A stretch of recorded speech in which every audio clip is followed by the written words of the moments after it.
Hi, and welcome to the Raw Heart and Soul podcast. This morning, my guest is Amelia Hill. And Amelia is someone that I started following, I think about 10 years ago, Amelia, on I think it was Facebook then. I don't think it was even Instagram. And I don't even know how I came across you. I think one of my friends liked something of yours, and then I saw it and went down the rabbit hole. And your story is inspirational, but intriguing as well, because I come from the perspective of coaching and the health model, and I come from the side where I wanted to get into health to help people from a more natural perspective than coming from the medical model side of things, because I lost my first husband to cancer. And I think there's a lot that we can do to improve in the treatment of humans from the medical side of things. So your story was or is fascinating, because you've had such an interesting journey. So tell us a little bit about yourself. And I know I've given the intro and I've recorded that already and put that on, but tell us a little bit about yourself and when you first started realizing that there was something seriously wrong with your health. Well, I guess my health journey really started in my teenage years, really, which is a very long time ago, since I'm 45 now. And at the time, I was sort of given a label of sort of non-specific chronic fatigue syndrome at the time. Those illnesses were very unknown at that time. Things were really misunderstood. And so I was just given the diagnosis of, well, just, go to bed and rest and hopefully you'll improve. That was my treatment plan at the time. And so I would have been about 14. Yeah, in the 1980s? In 1989, I think, really, in that very last there, something else like year 9. So that was really how things began for me. And it wasn't until much later that we realised that the trigger for that illness, that sudden loss of health, was potentially a pesticide exposure. So our house had been sprayed for termites before we'd moved into it. And we didn't realise that until many, many years later, that was potentially the trigger for me. So back then it was just really rest and a hope for the best. And in the medical community, I was given no options for treatment. So began my own personal journey at that young age of what can I do to help myself? And I began to read and educate myself. I learned to meditate and learned all about alternative medicine, and started to pursue that path, and my health did improve. Eventually I did pick up to the point where I was able to return to school part-time. I started my dream career in fashion and moved out of home, and I always had sort of episodes of fatigue, and I was always kind of sensitive to things in my environment, but again, I had no understanding of what was really going on. I just thought that the worst was behind me and I just had to make the best of what I could do. And it wasn't until my late 20s that my health began to take a bit of a nosedive, and that really led to where I am today. When you say it took a nosedive, I mean, it took you out of life. It was very traumatic. That was in my late 20s, and looking back, I can see all of the signs of what was happening before that. But of course, at the time, I didn't have that understanding. I had no how-to guide to navigate through it. I was just trying to cope the best that I could. And there was multiple things happening at the time. I was dealing with multiple infections. I had a car accident. I had stress in my life. I had a very severe case of chickenpox. So as an adult, and it was after that everything just, my body essentially couldn't cope with all of those things at once, and that sent me right back to square one. What were doctors saying to you at that point in time? They weren't saying anything, to be honest. I was presenting at the emergency room multiple times because I was just collapsing. I was stopping breathing. It was just multiple things all of the time. I was so weak, I couldn't walk, I couldn't sit up. My parents had to moved me out of my home, and I moved in with them for a period of time. And every time I was either at the emergency room or taken to a doctor, there was no help provided to me. So it was really just, you have to manage this on your own. We don't know what is ahead for you. How was it having to move back with mum and dad? Like, how did that make you feel as a 30-year-old? Well, at the time, I felt like there was no other option. I was very grateful that my parents have always been very supportive for me. Thankfully, I don't think I would be where I am today without their support and their understanding, really being an advocate for me when I wasn't able to do that for myself. So these are the things you just have to show up and do in the moment. And that's what was happening at that time. So it was really just, how do we survive this? Did you know of anybody else around, or anybody else in Australia at least, who was going through a similar type thing? Because I remember I think I was probably about 15, and I can't remember the guy's name. He was a younger guy, but I think he lived in Tukgaruk here in Victoria, who was like the boy in the bubble. Mm-hmm. Do you remember him? No, and at that time, I didn't have any experience with anyone else. I think I heard the term chronic fatigue syndrome. I was aware of a other young girl who lived actually not far from me, yeah, which I'd heard that was having that kind of experience, but none of us had heard this term multiple chemical sensitivity or environmental illness. I mean, those things just weren't terms that were in mainstream. I mean, doctors certainly weren't having those types of discussions with me. It was only through our own research, and thank God the internet, that, the reach becomes so much more broad, but, you can cast the net so much wider. And it wasn't until my early 30s that it's actually quite a funny story. It was actually, I was watching an episode. It was actually when I was very, very sick. I was very hypersensitive to electromagnetic frequency, so I couldn't even look at the internet. I couldn't even talk on a landline telephone. I couldn't watch television. I couldn't have lights on in the house, no heating, no cooling, nothing. I lay in a fold-out bed. This is at my old house, in a fold-out bed in the lounge room 24 hours a day with a torch by my bed. That was the only source of light I had. And my parents came every day to care for me. And I remember one night I was feeling, a lot of despair, and I was very alone. And so I decided to take the risk and turn the television on for a short time, just so I could have some kind of interaction. Yeah. And it was, of all things, an episode of The Bachelor. And so I just watched a little bit of it. And there was actually a conversation on there between one of the contestants, and he was sharing his experience with what it was. He wasn't really clear what it was, but it was mold illness. He had been exposed to mold and had this variety of symptoms. And it was obviously, when you hear people talk about those things online, you have this immediate resonance of, I understand how you feel. Yeah. And I actually tracked down his doctor and some people in his circle online. And so that's what led me to the diagnosis of multiple chemical sensitivity, was through a late night decision to switch on the television, and there was The Bachelor. It wasn't even like a medical show or a news book. No. It was The Bachelor. And that's why it's so important for people to share their story. I mean, personal story is so powerful, and just something seemingly incidental can reach someone, on the other side of the globe. Essentially, there's me in a room all by myself, and the words, the courage that he was able to find to be able to share those few short sentences made an incredible impact on my life. So I'm always encouraging people to share what you know, what you've been through, what you've seen, because you never know who you can help. Was there a point in those early years where you thought, am I imagining this? Oh, sure. You think you're going nuts, just purely because you're reacting to things which you shouldn't be reacting to. Things are making you sick that is not, and of course you're getting the messaging that, well, I don't react to that, or that's, and you get hearing doctors say, well, that's not possible. Well, it's happening to me. Yeah. No, but it's not possible, but it's happening to me. Just because you're having this talk doesn't mean it's not true. Exactly. So you're having those types of conversations, and so the inner dialogue starts to mimic that of, maybe I'm imagining this, maybe it's not happening, because people are telling you that it's not happening. They're invalidating you constantly.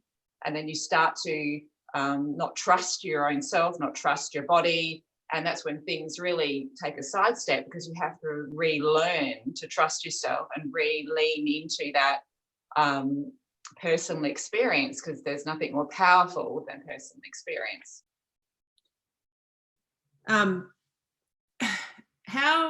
and this is a question I didn't have written on my list that I sent to you, but did you feel, so when I lost my husband, I found that people didn't know how to act around me or respond around me because they were scared of upsetting me or scared of talking about him because they thought it would upset me, or they didn't feel comfortable really in how to be open and like open their heart chakra to me. Did you find that people pulled away from you? I've had that experience, yeah, throughout this whole journey since my teenage years. And I think, I'm sure you can relate with this, it's for a variety of reasons. Illness in itself is confronting for a lot of people, to see other people in pain, to not understand what they're going through. So it's easier just to retreat, to not say anything in fear of saying the wrong thing, or and other times there's just this incredible acceleration of growth that happens through, you know, going through really difficult experiences. Like, you would understand, you know, you're asking questions of yourself that you've never asked before. You're facing things that you didn't think you could face, and that changes you. It changes you as a person. It changes your perspective on life. It changes the way you see other people. Yeah. And therefore, you know, relationships, you know, they evolve, and suddenly they just fall away sometimes. And so, yeah, you do. And there's a lot of loss with that. You know, there's more grief because you know, you're not the same person you used to be, but there's a part of you that just wants to be the way you were and have everything the way it was, but it can never be. You can't unknow what you know now. You can't erase those things. So it's learning to find a new way. Yeah. So then how do you cope with the loneliness? Because I know that you spent, I think, how long was it that you spent on the bus? So let's go back a little bit. You were living in mum dad's house after this happened, like first happened initially. And then, so did it build up to the point where you were getting more sensitive to more things, and the room had to be, like, I remember it had to be insulated, didn't it? So that you couldn't, so the air wouldn't come in and out, because even the air was toxic to you. That's right. So then, was it on the bathroom floor in that space where you spent a lot of time? I know that you went through a very long period where you just couldn't get up off the bathroom, like it was that bad. It was, and what caused that degeneration? Like, because I know that there have been times where, so like that, like the air coming in, and you realised that there was something happening, like they were doing pesticides or something further away that actually contaminated you. So I was living by myself in a lovely granny flat further up in the hills, and that's when my health, so in my early 30s, things started to get bad. So I was there, and my parents used to come every day and care for me there.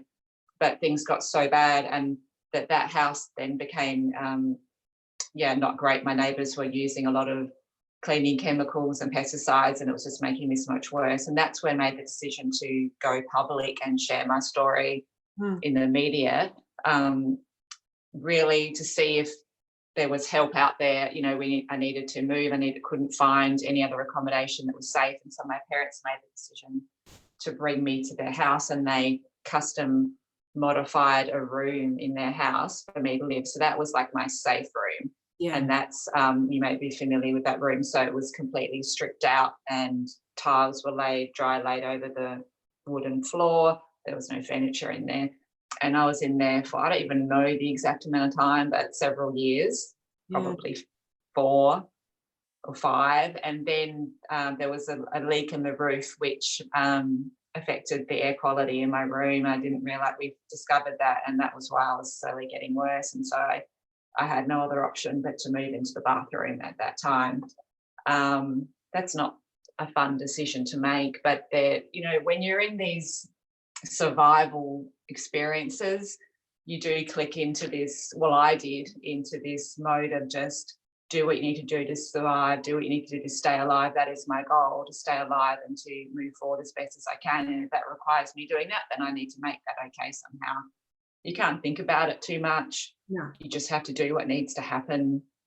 And so that's what happened. And I was there obviously for a lot longer than what I anticipated, because I had a series of downward spirals of my health. I developed acute inflammatory bowel disease, that's what was heading into 2017. So that's what led me to the bathroom. But to answer your question of the loneliness, I mean, that's something that I'd already had to familiarize myself with for many years prior to that, because I was already so isolated, not just physically in the space that I was in, but yeah, the human contact was very, very, very minimal. So it's a crash course in what that does to you as a person, how that affects your or the potential to seriously impact your mental health. And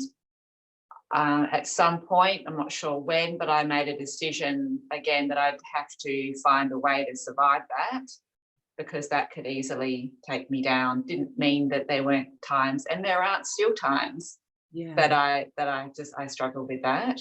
But it's having a greater vision for your life, which enables you, that's enabled me to keep that in perspective and sort of gather up a toolkit to use, to reach into, to use some of those tools in the moment, just to sort of to navigate those feelings that ultimately do come up when you have to spend a lot of time by yourself.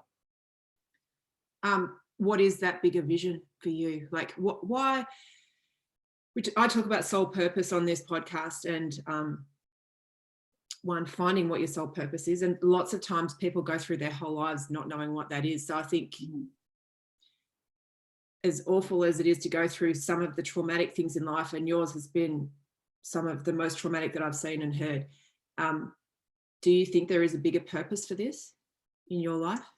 I think you make whatever meaning you want to for whatever you want in your life. I think for me, I don't think there's like a one defining soul purpose. I think you choose a vision for yourself, and that vision can change, and you need to make it whatever you need it to be. So and that may change, and that's okay. Like that's been really one of the key things that has enabled me to get through the experiences that I've survived, and that is having a clear vision for my future. And again, that has changed.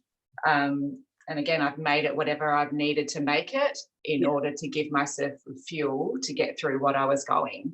And whether that's inflating it or, molding it, changing it.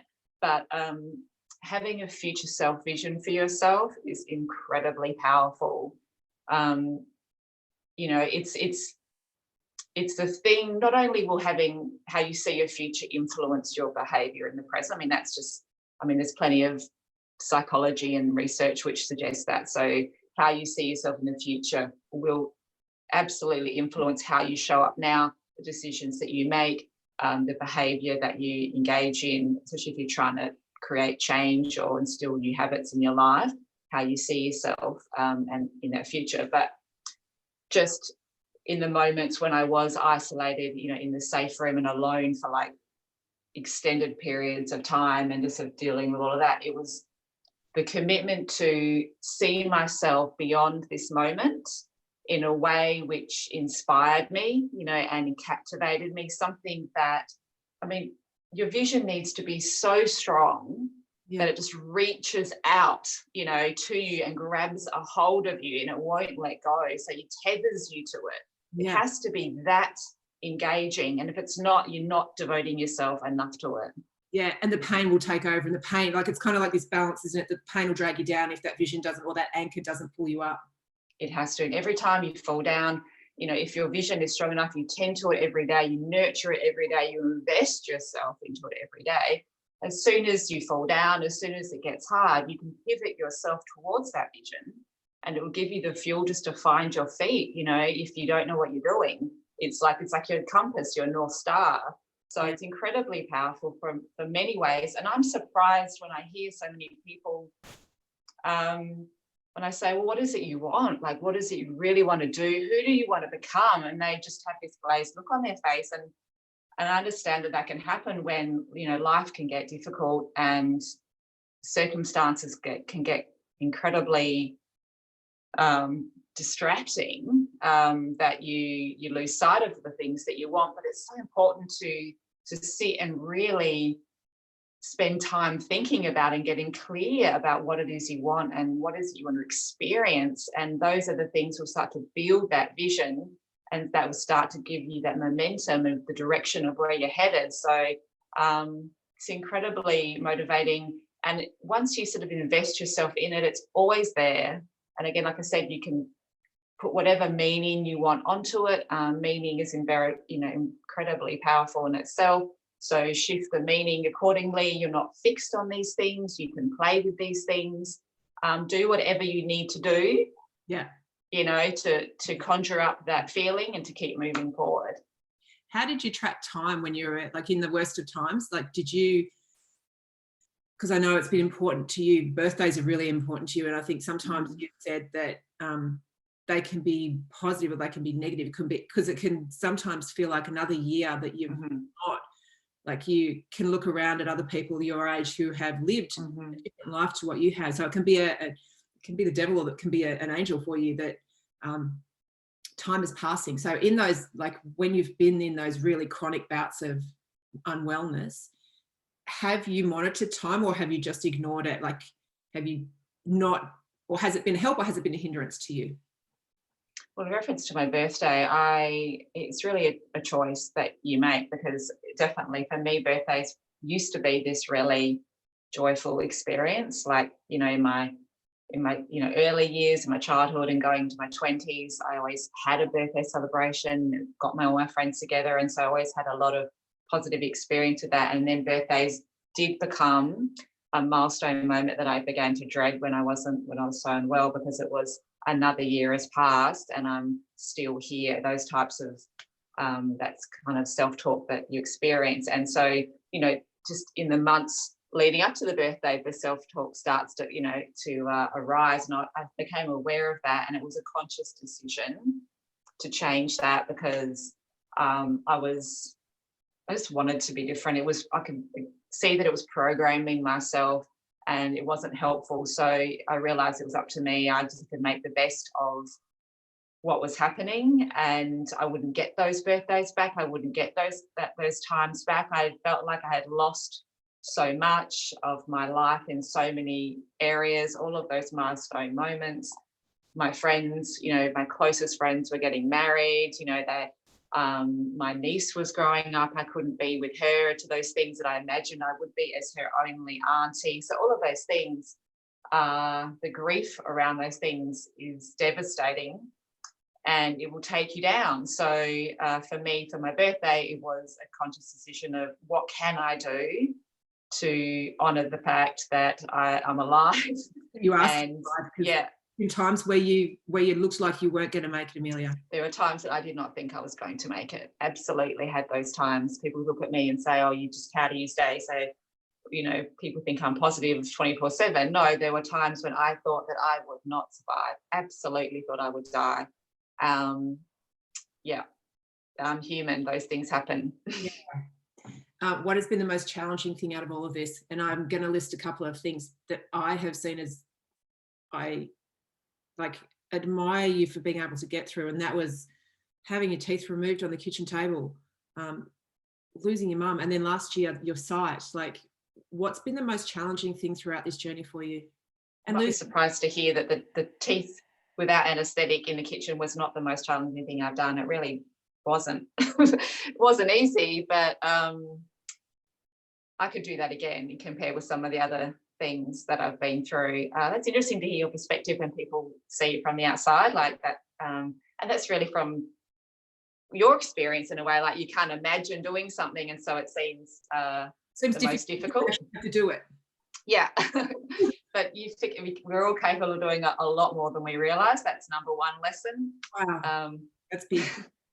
It is big. Doesn't mean you have to, like, it's not a call to action to do more, like people aren't doing enough, but it is a call to a realisation that at any moment you are capable of so much more than you give yourself credit for. We underestimate ourselves incredibly, in all areas. But the worst thing, most challenging was, I would say, 2017 was when I got back from hospital after that admission for 5 or 6 days.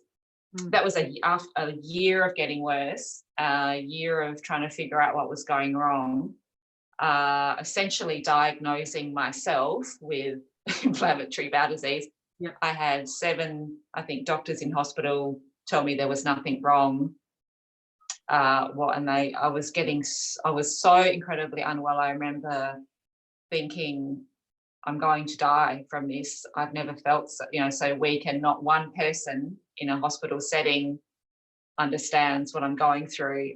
I have to get myself out of this hospital. So I got dismissed. Yes. And I remember going home in the ambulance and thinking, I'm going home to die. And even the ambulance person was like, should we take you back to, they was concerned about how sick I was, and I couldn't go back to hospital because it was making me so much worse. I knew that I would survive. So I made the decision that I was going home to die, and I went back to the bathroom, and that's where I was for 2 months. So it was that period, which I would say was the most difficult thing that I've ever gone through in my life. I was terrified. I was afraid. I was so physically weak. I couldn't lift my head. I couldn't turn over. It was a very small bathroom. I lay on the floor 24/7. And my mum used to crouch next to me on the floor, and there was hardly any space for her. And she would, just wash me with a flannel and peel my clothes off and turn me over so that I could have bed sores. So that was a terrifying time, and I look back and I'm still not quite sure how I got through that. But I spoke about this recently in a podcast, actually, is that what really got me through was I decided to draw a chart with a piece of paper and a pencil, and I stuck it on the tiled floor next to me at that level. You could see. And I hand drew it, and I wrote a few small goals on there, and it was simple things like rolling my ankles, like lifting one arm, was just turning over on one side. I had these things listed down. I wasn't able to sit up on the toilet or anything like that. No. So like meditating for like a minute, I wasn't able to meditate. My body was in such a highly stressed state. I wasn't even able to I can't even explain the level. It must have been just that total autonomic nervous system lock into survival mode. I was constantly stopping breathing, especially in the nighttime.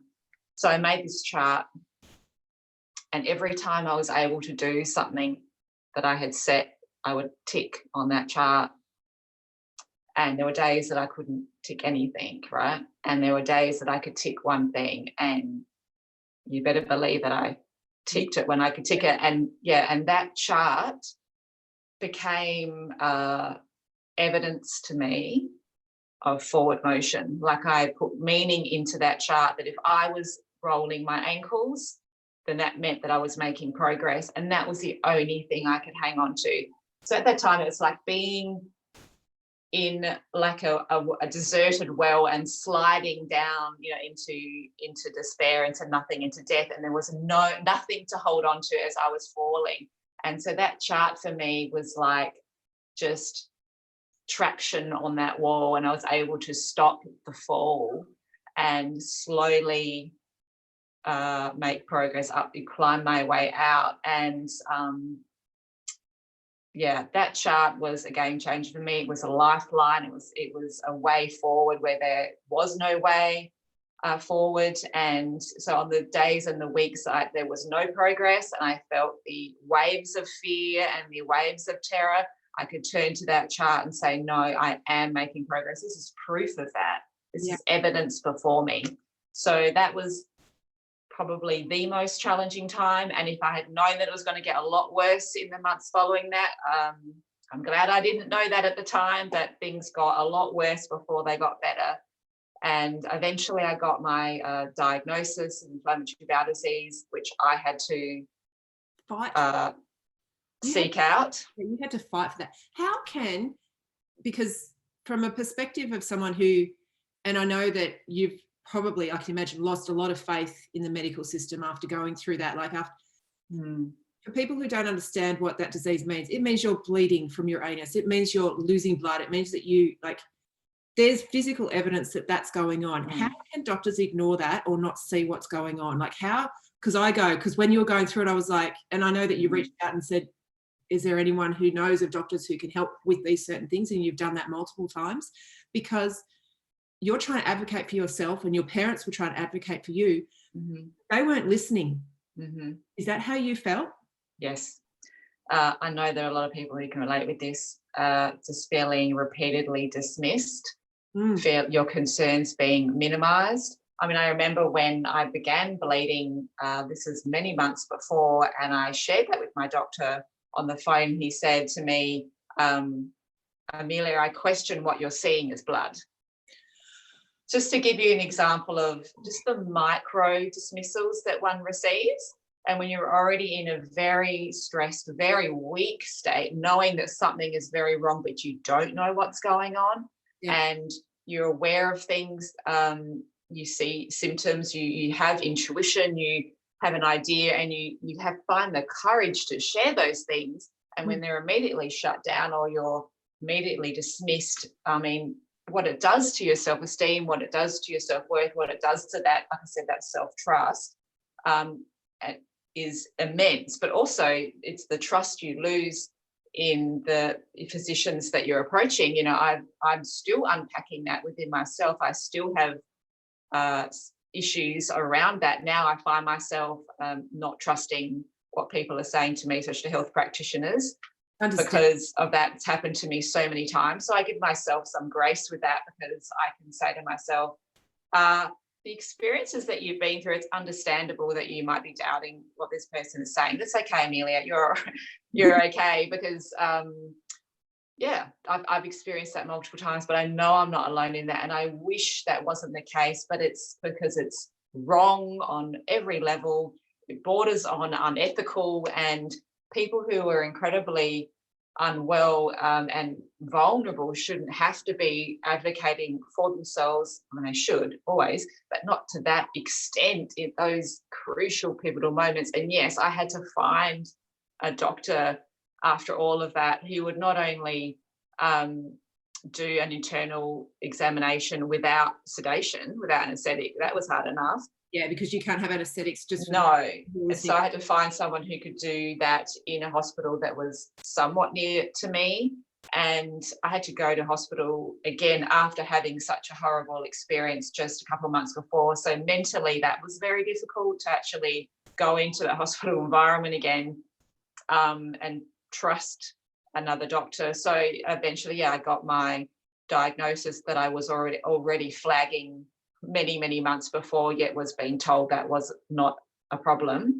And by that time, my entire lower portion of my bowel was just coming away. I had huge wounds, just the lining was all away. I mean, it was horrific, it was horrific in terms of like, I was just losing control of my bowel just all the time. Yeah, it was horrible. Disease, so I know to some degree of what you would experience, because I know that I lose, like when I lose the lining of my gut, and this happened to me last week, and it's frustrating because sometimes you don't know what has caused it, but it's painful, but it's scary. Yeah, and what was really scary was that the only option I was given was, an intense array of pharmaceutical medication, and was told that that was my only option. And knowing my history of sensitivity, I probably wouldn't tolerate that. So there's nothing else you can do. Yep. So that was a scary time, because I was getting offered no options of hope, no options of recovery, of treatment. And I was already so depleted from a year of just that whole experience. I mean, I'd lost 10 kilos. I could, all of that stuff. So coming back from that was massive. And that was a decision to do something outside of the conventional. And that decision was ultimately the best decision that I made. Building the house, was that part of the hope getting you through that year? Because at that time you had the hope, I think you had the vision for the dream house. Had it been started? Yes. By then? Yeah, so it was just for me, it was staying alive. I thought that was gone for me.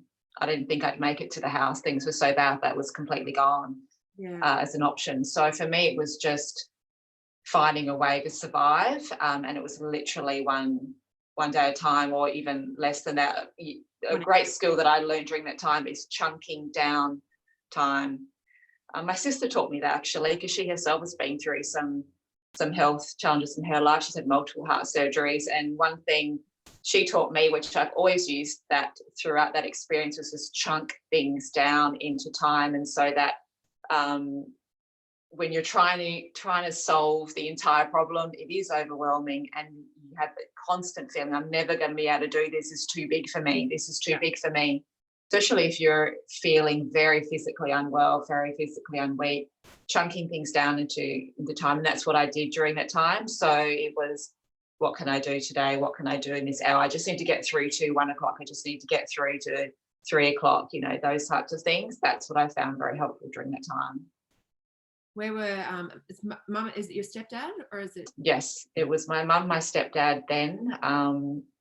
That time, was incredibly difficult, and I'm so glad, so grateful that they were both there, because they essentially kept me going alive during that time, just with daily care, just the basics. And when I started this protocol of my own creation at that time, it was my mum that really helped me to make that possible, because I did daily enemas and things of that nature. So I couldn't have done those things on my own. So yeah, I'm very, very fortunate. Yeah. Where did you find the information about daily enemas, and what was that protocol? Well, I decided there has to be a way. And so I was able to, at that time, look on my phone for short periods of time. And so I would just start, I would just start researching, looking for anyone who had any success in any of this area. And I always encourage people to do that. Just broaden your idea of possibility, because especially we're getting these messages that things can't be done. It is not possible. We have our own voice of self-doubt that says, this is too hard. I can't do this. This is too much. So our whole world of what's possible, what's not possible, becomes very small and very fixed. And so how do you find a way, when you're living within those walls? So you have to go beyond that. You have to look beyond, ask bigger questions. If this were to work, how would that happen? How would that look? Ask people, even if they made it through something which is of some similarity, how did they do it? What did they try? What were their methods? And that's really what I started to do. And I asked around.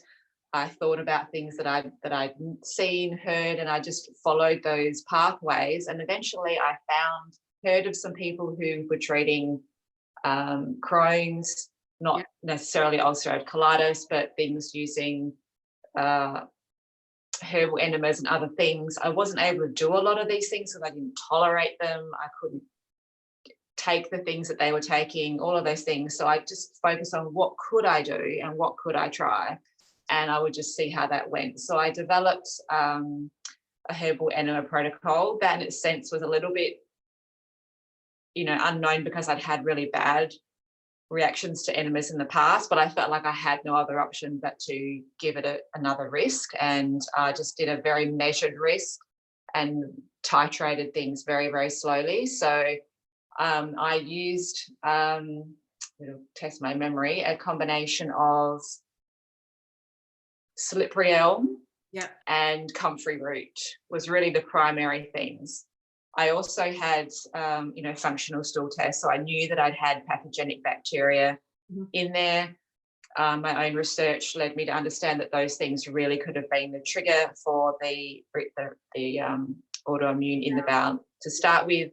So my goal was to treat the pathogenic bacteria and use the enemas to heal the bowel, because it was so bad in there.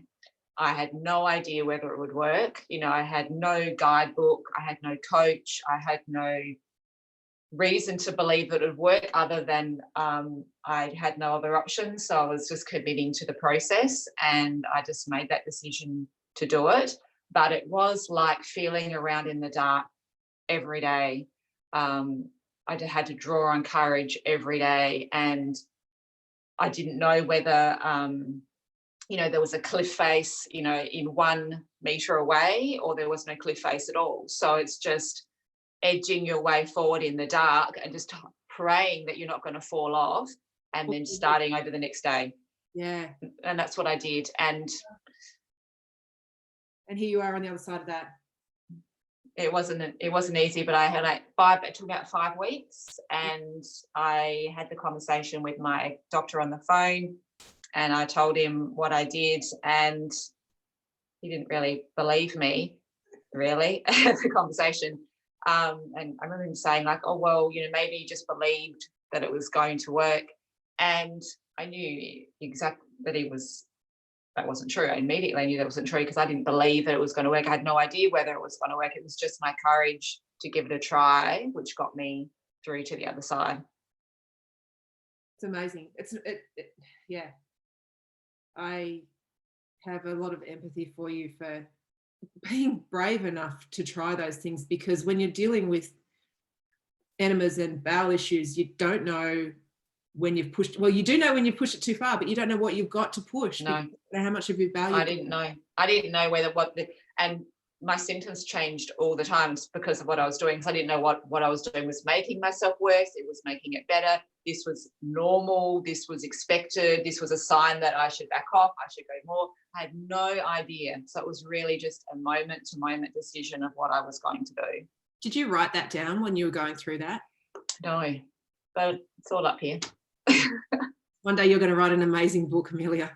Well, I've shared that a few times with people, and it makes me sad when I've popped onto sort of Facebook groups with inflammatory bowel, and my heart just breaks for people when I read people's testimony. They are suffering, and they have been given very little hope, and they're on all sorts of huge amounts of pharmaceuticals, and then things get worse, and so they're offered more, and then things get worse and they're offered more. And that just, it enrages me, but it breaks my heart. And there have been times when I've reached out to people and said, this is what I did, can I help you through? Some people have been enthusiastic. A lot of people have pushed me right away. Not that I've been kicked out of those groups, but I was surprised that I was standing there saying, I did this. Yeah. And now I'm okay. And people didn't want to hear it. So that's just an interesting observation. I think that's a human experience. And from what I've learned from coaching for 15 years, that sometimes, and this is really hard to say, sometimes people want to be there. They don't actually want the solutions. And they might not have the hope for a better future, and they might be getting what they need out of being where they are, which is possible. It's awful, but some people don't want the solution. They're even though their symptoms and they might be really unhealthy in that place, fear of what is on the other side of that keeps them in the place that they're in. Whereas you don't have that at all. You're always advocating and looking for something, like there's got to be something better. But there are people who are not like that. But if they're in the environment, like on that Facebook group, or hanging out with people who are also feeling like there's no hope for me, there is no way out of this, then that just reiterates their own belief system on, I'm stuck here, there is no way. So if one person, me, stands up and goes, there is another way potentially for you, I'm an example of that. That's just one voice in a sea of many. And so your environment is incredibly crucial to your success. Yeah, absolutely. So Mum passed away suddenly, and was that 2018? 2019? 2019. Yeah, 2019, sorry. 2019. And that was sudden, wasn't it? Sorry? It was sudden that Mum passed away? Just a few months, yes. There was an illness there, and it was quite a rapid decline. So that was unexpected for all of us, and something that we had to all process through. Obviously, she was one of your biggest supporters. How do you deal with that happening? Well, not only was she really, the person who knew me best, you know, we were best friends in that respect. We have had a very close relationship my entire life. And because of my health issues for a very long time, that brought us together in the sense that she was a very devoted mother. Just as a person, she was very caring, and she, yeah, showed up for me time and time again through my most vulnerable, most difficult times, and was an advocate for me. And I mean, she was the one who would, yeah, sit by the floor, on the floor in the bathroom with me, and we would pray together. And she would say, you know, I believe in you. I believe in you. No, I don't know what will happen, but I know that you'll get there. So she was that voice for me. And so her absence is deeply felt, just on many levels, purely because of just the incredible person she was, but also because we were so close, and because she was essentially my, you know, my main support, my main caregiver, the person who was always, I could always turn to when I most needed her. So it's been very difficult to adjust to life with her not being here. I wish it wasn't the case. I wish that she was here. So yes, it's been quite a journey. I'm still learning to deal with that, but primarily because what was going on with my eyes was happening all at the same time. I was going to say. And so yeah, I really didn't feel like I was able to really process and experience, you know, grief until recently. And I think that's just survival mode that I had to click in, you know, into when it was so horrible last year. I mean, physically and mentally, emotionally, you can't cope with everything at once, and so you just sort of compartmentalize things just unconsciously. And so now I'm able to sort of really to dive into that a little bit deeper. So I'm still learning to be without her, and I have my moments. I have my moments of grief that wash over me. Absolutely. I can imagine her presence would still give you strength, though. Oh, I'm at that stage where it's both. You know, I think of her and I feel incredibly sad that she's not here, but I also feel, yeah, I feel strengthened by who she was and how she showed up, and all of the ways that she shone in her life. And so yeah, I'm on that. I'm on the fence. I'm on the fence. So tell us about your eye, Amelia. And at what point do you go, haven't I dealt with enough? Yes, no, yeah, all the time. Yeah, there's so many great quotes, isn't it? Like about all the lessons, and you know, just don't have any lessons today. No lessons today. Just give me a break for a little while. So yeah. So what happened with your eye? What has happened to it? Is that as a result of the toxicity and the environmental illness that you have? No one's really sure. I mean, the probable diagnosis is that because I did have chickenpox and I had shingles after that shingles, obviously, as you probably know, sort of sits dormant in the nerves and can damage the nerves. And for me, I had the shingles and chickenpox on the back of my head. Oh, so that's where that nerve pain came from, when you were having that nerve pain. Well, that's probably the likeliness that the shingles, like the virus, sort of perhaps is sitting there dominantly, and that actually is what can damage the nerves of neurotrophic keratitis. So I was diagnosed with neurotrophic keratitis, which you can be caused by different things. That's one of the things that could, but they can't really be definitive about it. So I always knew there was something not going right with my vision, and again, I was seeking help. This is the pattern, which is horrible that it's still going. But I was seeking help, asking, you know, for guidance, and because I wasn't able to get to a clinic or go to hospital, I was asking for like remote help, home visit, you know, on the phone, and I was just getting turned away by multiple ophthalmologists. So when my eye suddenly ruptured, that was a complete shock. You know, I had no idea that was a possibility for me until it happened. Let's explain that a little bit. Your eye fell out. Well, there's an anterior chamber. So the front chamber of your eye is filled with fluid. So there's the back was where the retina is, you know, where the light comes in and you see and everything. On the front, there's the cornea sits on the front of your eye, and behind that is fluid. And so what happened is my cornea ruptured like a hole, and then all of the fluid that is in the front chamber of the eye came out of my eye. So it essentially collapsed flat. And your eye it's still there, but the cornea is flat on your iris. And so I didn't know what had happened, but I rubbed my eye and I felt a huge gush of liquid, which was a shock, but it wasn't like severely painful. Some people do experience obviously a lot of pain, but for me, because my nerves have become so desensitized because of the damage, I have less sensitivity in the nerves of the cornea. So that's perhaps why I didn't have the severe pain. So I didn't realize what had really happened until I was in the emergency at 1 o'clock that morning and figured out what was going on. So that's where the journey began with my eye. How is it today? A lot better than it was, but we're still in we're in uncharted waters at the moment. So I just discovered a couple of weeks ago that it's still leaking, unfortunately, but you probably would have heard what happened in September last year. I want you to explain that, because I think that was a pivotal point, and I know that you've been an advocate for your own health throughout the whole journey, especially because you get pushback from doctors. But I think that I saw a change in you online from that point, when you eventually posted, I think this year, your blog around that point where you went, I have to learn how to heal myself here.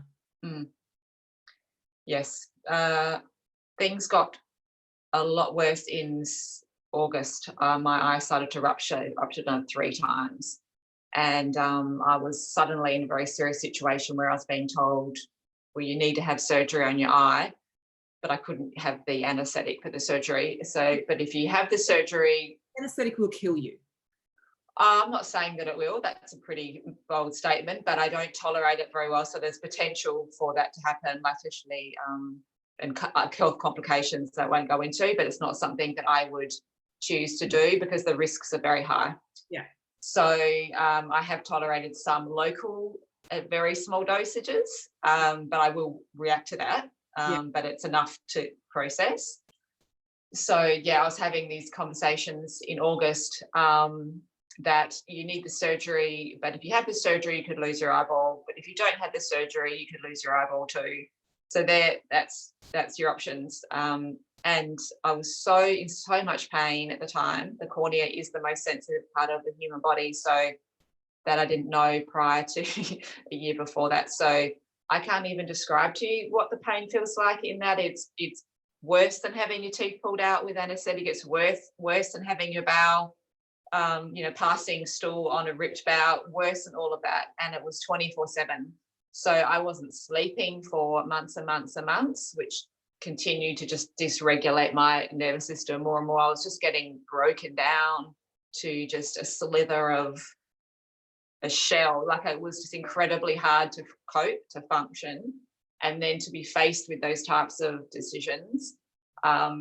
It was hard work. I will not deny it was hard work. But yes, there was a moment for me that I made a decision that I was on my own, which wasn't a great realization to come to.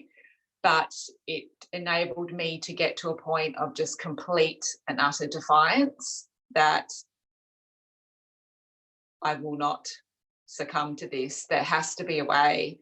And that decision was a powerful one. And it enabled me to just double down and go all in and block out anything else, any narrative, any negative outcome, just block it all out and just focus very, very intensely on the outcome that I wanted. And I did that through intensive meditation and visualization, in spite of the severe pain that I was in. It was so difficult to meditate, to even sit still because of the nerve pain.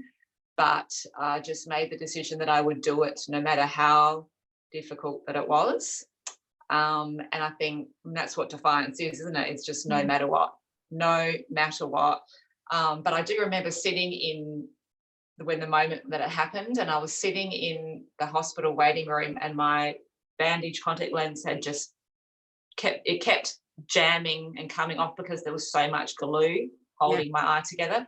And this was on one of those occasions when I had jammed in and I was holding my eyelids open and it was just like liquid pouring in, and I was sitting in the waiting room with my stepdad, and it was really, pardon my language, the shittiest situation. Yeah. And I overheard one of my ophthalmologists talking nearby, and he was telling one of his colleagues who was about to examine me, saying, there's not really anything they can do for me anymore, you know, like that's as far as they can go.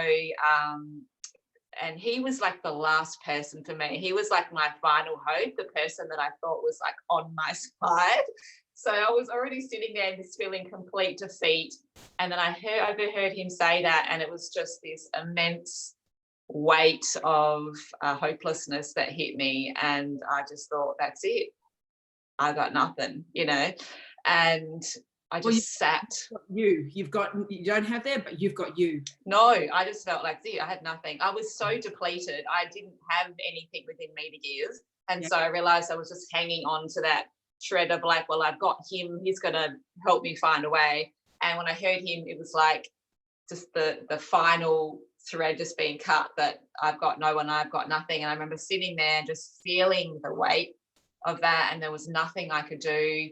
I couldn't cry because I was in much pain. I couldn't call my mum. I couldn't, there was no one I could turn to for help. You know, my last person had gone, and I just sat there and felt that defeat for a while. And then I just became aware that there was like a rumbling within me sitting there in that waiting room. And I felt this feeling come up, and I felt the words come to my lips. And that was just like, there's got to be another way. There has got to be another way. And it was like, and that was the start of, I've got to do this. I just have to find another way. And I just doubled down, went all in. And as a result, a miracle happened. It's hard to even believe that it happened. But yes, a short time after that, my eye just spontaneously refilled on its own. Like it just refilled. The glue just came away. Yeah. And it just has been holding ever since. It's been leaking and not leaking, but it is still holding all by itself, despite all of that. So that in itself is incredibly miraculous. And I mean, when that happened in September, my doctor, the one who given up on you, gave up on me, sat in front of me and said, Amelia, I don't know what to tell you. I don't know what to tell you. I can't explain it. And I said, you know what it is? I'm a completely different person. And he looked at me and said, you are. That's what it is. So yeah. And I totally believe that, because you did go from, like I said to you just before we came on air, you look much stronger, you speak much more strongly, it's like now that you have something that you know inside you that it's possible. I can do this. It was a quantum shift. Like I look back at that person and I do not feel like the same person. So, and I made a very conscious decision after that happened to get momentum on that, to really just buy into that 100%. That was a conscious decision. So I was aware of feeling like a completely different person, like something miraculous had happened. Yeah. Like it was an experience of that was then something happened. Now I'm here. It was a very distinct feeling. And so, I took advantage of that and went all out to change multiple things in my environment and in myself at an accelerated pace. Like I did that on purpose right after that, because I knew that I could take advantage of that shift. Like I'd stepped onto a new pathway, and in order to aim to that, I know how the brain works. I know how our understanding of time and space works. And so, I mean, I know the neuroscience, I've read it. And so I thought this is my moment to take advantage of that. And so I did. So I did that intensively and in as many areas of my life and my language and my environment as I could. And I feel like that's what really anchored in that change. So even though I'm still ebbing and flowing, I'm still dealing with things to do with my eye, I'm dealing with it as a new person. Yeah, with a new outlook. Yeah. I think I've got 2 more questions for you because I know that we're at an hour now, and I know I Okay. be careful with your energy because I know how much it costs you when you're online. Um, what would you say, or how can the medical world improve their treatment of people with environmental sensitivity? How can the medical world see you guys differently? Or what can they do? Because there are plenty of people who will listen to this who are great doctors and who are doing great work. But how would it have changed your experience had you had somebody supporting you through that from that side of the medical establishment? You're right. There are a growing number of doctors who are working in environmental medicine. Thank God. There should be more, and I hope that there are more. And I know a lot of those are actually educating other doctors, which I'm incredibly grateful for. I know one of them personally, and she is doing that herself. And doctors come to her, and she can teach them, educate them. So that's really important because it's the peer related information which is just seen of greater value of science, whereas it's for so long it's the people who have been unwell, who've been advocating, who have been educating their doctors. I mean, I don't know how many doctors I've gone to who have no information, no knowledge, no understanding, and I've had to educate them. And I know I'm not the only person who's done that, and I salute and celebrate anyone who does that. And they risk judgment, they risk ridicule, they risk being dismissed purely. Rejection. Sorry? Rejection. Yeah, purely because they go into an appointment educated and informed and with the willingness to assist, educate, help themselves, help others. And unfortunately, a lot of old school, traditional, conventional medical folk are resistant to new information, are resistant to doing things in different ways, learning from their patient even. And so I applaud the patient for doing that. And I think it's a combination of things. Yes, we need education in like the basic medical training, which there is very, very little, if any. Amelia, less than a day of nutritional study. It's really pathetic, isn't it? It's pathetic. So it's really, unfortunately, it's up to the individual to educate themselves and then educate their own physicians and seek out physicians who, even if they don't know or who don't have the experience in environmental medicine, that they are open to learning, and they're the kind of people who are like, yeah, give me those studies. What were what are those research links? I'm open to reading about that. I'm open to learning about it. They're the physicians that you want to work with, partner with, that are open to learning. And then also I, celebrate and champion the doctors in environmental medicine who are educating other doctors. And so I think it's going to be like a collaborative effort, but unfortunately it is still primarily on the shoulders of the person suffering the complaint. Yeah. Do you think we're at a point in time with COVID and vaccinations and everything going on in the world at the moment where there's a tipping point where we might see big changes in the way we look at health? Interesting question. I'm always hopeful. Yeah. I'm always hopeful. I was, beginning of COVID, when that all hit, I was actually incredibly hopeful that this experience would have a positive impact on the chronic illness community, especially. I was hopeful at that time. I feel a bit different now, unfortunately, but I did at the beginning because I felt like for so long, people in my shoes and in similar shoes, often the feeling within them is like, if only other people understood what I was going through. I hear that all the time. If only my family understood, if only when I went, to seek healthcare or in the community or this, that, and the other, if people understood what I was going through, they would be more willing to help or to accommodate, or I wouldn't have to go up against these barriers. I wouldn't have to advocate for myself, all of that stuff. So when COVID started, I really thought this is an opportunity for a large group of people to really start to understand what it's like to not be able to go the places you want to go, to be restricted, to not be able to see your loved ones, to struggle to isolation. I really thought that, and I thought this is going to give as an opportunity for that experience to happen, and therefore that will filter into some kind of empathy for the chronic illness community. I really believe that. now my experience is slightly different when I've observed a year later. And although I do think that has happened to some degree, I still think the experience that people go through is still an individual experience. And a lot of people will have the experience of this is happening to me and this is really difficult, and it won't translate into another scenario. Sorry? Empathy for somebody else. Yeah, it doesn't translate. People still see it as their experience. And so their chronic illness friends who they thought were just being lazy or they didn't understand, they still don't relate to the isolation they're feeling and the challenges they're feeling because they've had to be in lockdown. It doesn't translate to their chronic illness friend that they've known for 20 years.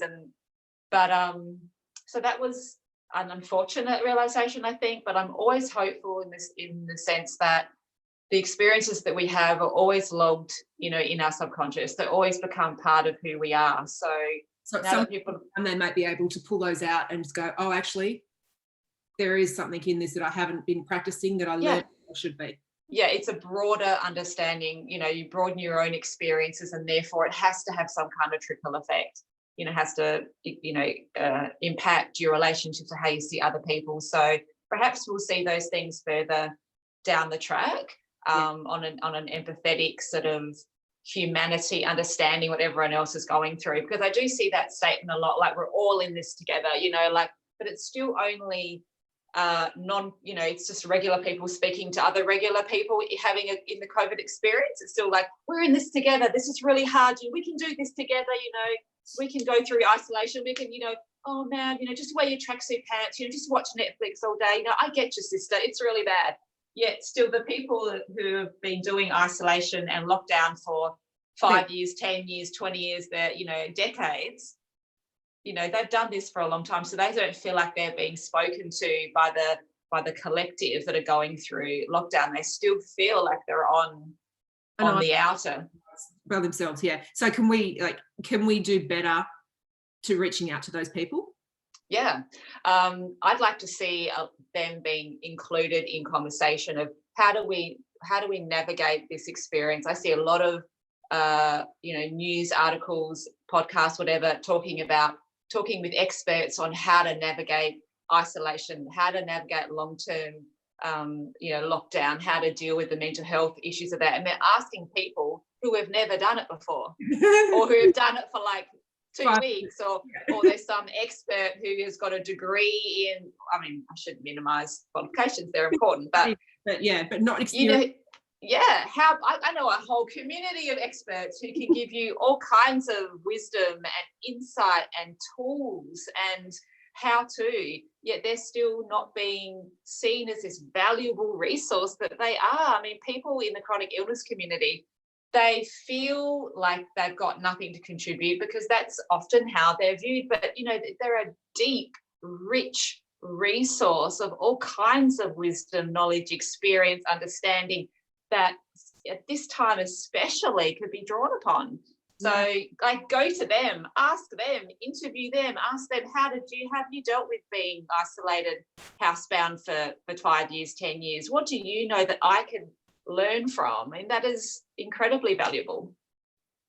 That's fantastic. And I think we need to do more of that. And I think your podcast is helping with that. I've started to listen to it. It's fantastic. Oh, good. So if Thank you so much.